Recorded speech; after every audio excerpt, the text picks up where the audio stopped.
olayların perde arkasında ne var? Demokratik reform isteği mi? Uluslararası komplo mu? Gerçekler artık bu ekranda. Suriye Televizyonu Türkçe haber bülteni yakında Cuma günleri hariç her akşam saat 7.30'da. Sakın kaçırmayın.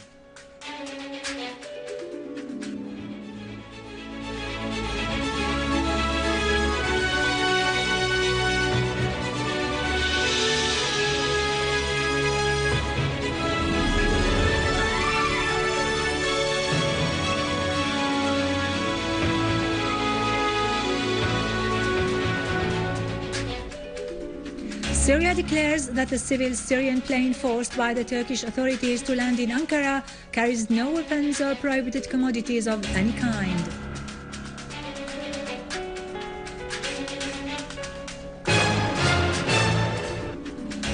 Russia expresses concern over the danger Russian citizens faced when they were held by the Turkish authorities, who prevented Russian diplomats from seeing them.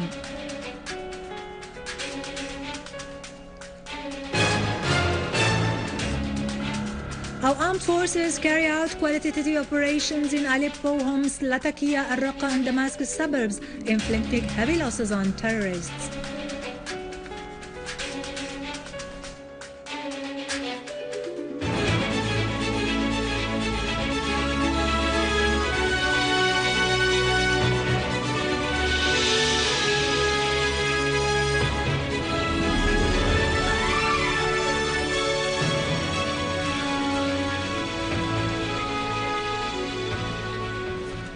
Good afternoon, ladies and gentlemen, and welcome to our news for today.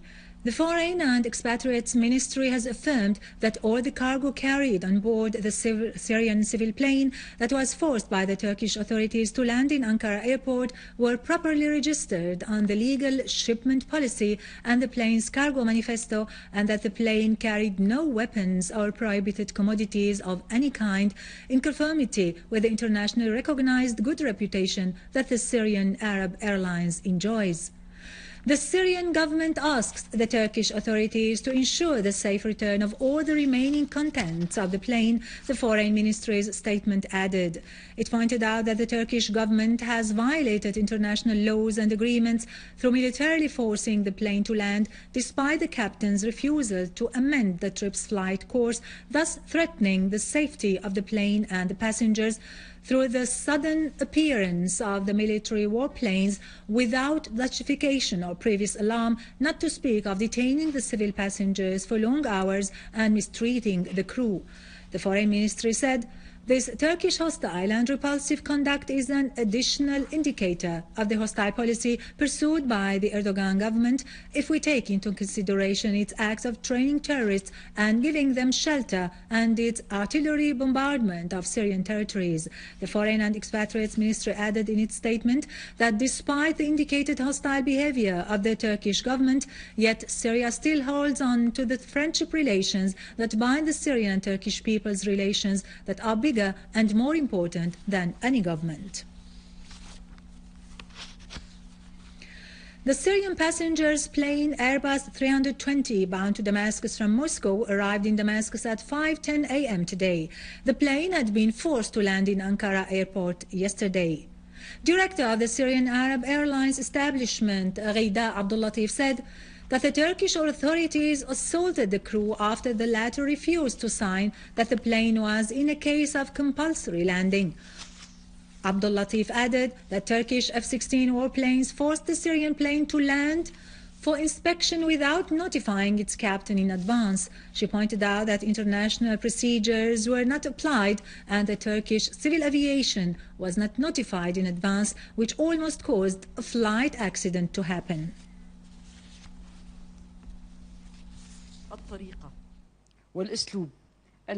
The plane did not carry any illegal material, and the cargo was in conformity with world laws and regulations, in accordance with the legal shipment policy. The passengers were in good health physically, but in a very bad psychological condition.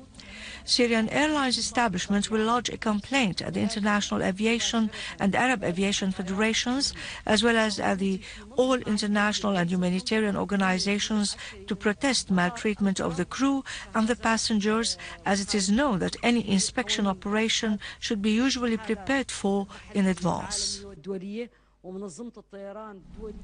The Russian Foreign Ministry has expressed concern over jeopardizing the lives of the passengers of the Syrian civil plane, who included 17 Russian nationals and which was forced to land in Ankara airport yesterday. In a statement, the Russian Foreign Ministry said the Turkish side did not notify the Russian embassy in Ankara about the presence of Russian citizens on board the Syrian plane, and that Russia learned this through electronic media. The Russian Foreign Ministry added that the Russian embassy in Ankara asked the Turkish authorities to allow a meeting with the Russian passengers. Consulate staff and a doctor headed to the airport for this purpose, but the Turkish authorities did not allow them to meet the Russian citizens and did not explain the reason of this conduct, which contravened bilateral consular agreements. The Russian Foreign Ministry said the Russian side insists on receiving clarifications about the causes of such behavior by the Turkish authorities towards the Russian citizens and on taking measures to prevent such incidents from happening again in the future.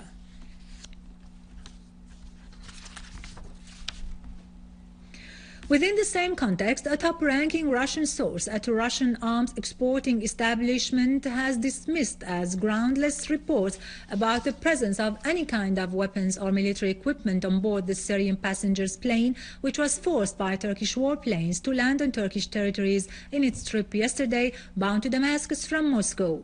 The source added that Russia has not stopped its cooperation with Syria in the field of arms technology and will keep providing it with weapons and any kind of military technology if necessary through legal procedures and not secretly on board a civil mode of transportation.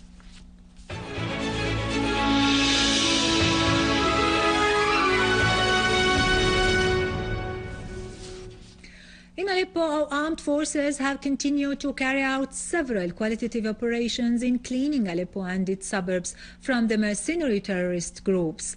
Our armed forces have carried out a qualitative operation in Dawar Qadi Askar region, Al Ayun Hospital, destroying a motor gun, 6 cars equipped with Doshka machine guns, a weapons store and a stolen ambulance full of ammunition and weapons, and killing 3 RPG gunmen and a large number of terrorists. Earlier in Aleppo, army units confronted a terrorist armed group which tried to enter the Grand Umayyad Mosque, killing and wounding dozens of them. An official source affirmed that the news circulated about the incursion of terrorists inside the mosque are baseless and lack all credibility. An armed terrorist group attacked last night a passenger vehicle carrying Syrian workers moments after crossing into Syrian territories. 8 workers were killed and 8 others were wounded who were carried by ambulances to Al Basel Hospital in Tartus. Dr. Yassin Ibrahim, the general director of Al Basel Hospital, said that 8 bodies arrived into the hospital and were identified. As for the other 8 wounded workers, medical examinations showed that they were suffering from bone injuries due to gunshots. The victims who survived the attack told Sana correspondent that the terrorists kidnapped them and took them to a farm and confiscated all their personal documents. Later, they opened fire at them, killing and wounding dozens. Our armed forces continue to chase armed terrorist groups in Homs and its suburbs, clashing with armed men who are attacking citizens and public properties, in addition to law enforcement troops in Zafarania and their full villages, killing and wounding dozens of them.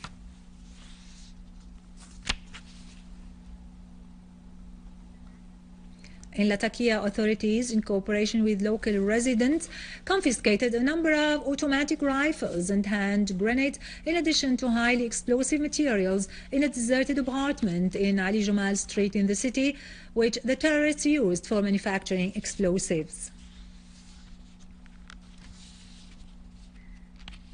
The terrorist, nicknamed Abu Qatada, has been killed in an operation by our armed forces in Tal Abyad in Raqqa suburbs. Abu Qatada gave fatwas to commit crimes against citizens.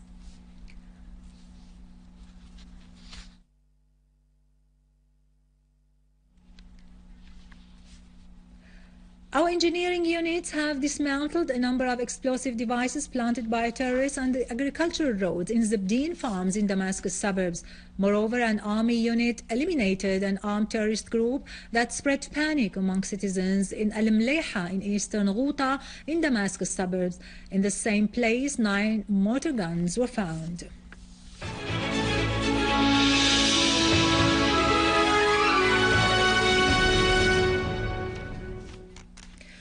A new Russian shipment contained food supplies arrived in Al-Hasaka in order to be distributed to the displaced families who were forced to leave their homes because of terrorist groups.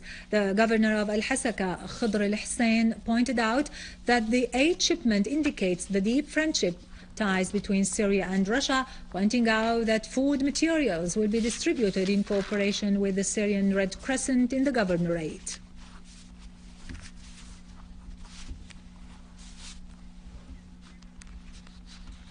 With this, we conclude our news for today. Thank you for watching. For more news about Syria and the region and to view our bulletin again, you can always visit our website in English, syriaonline.sy. And now over to latest business and market news with Khalid Saqabani after a short break.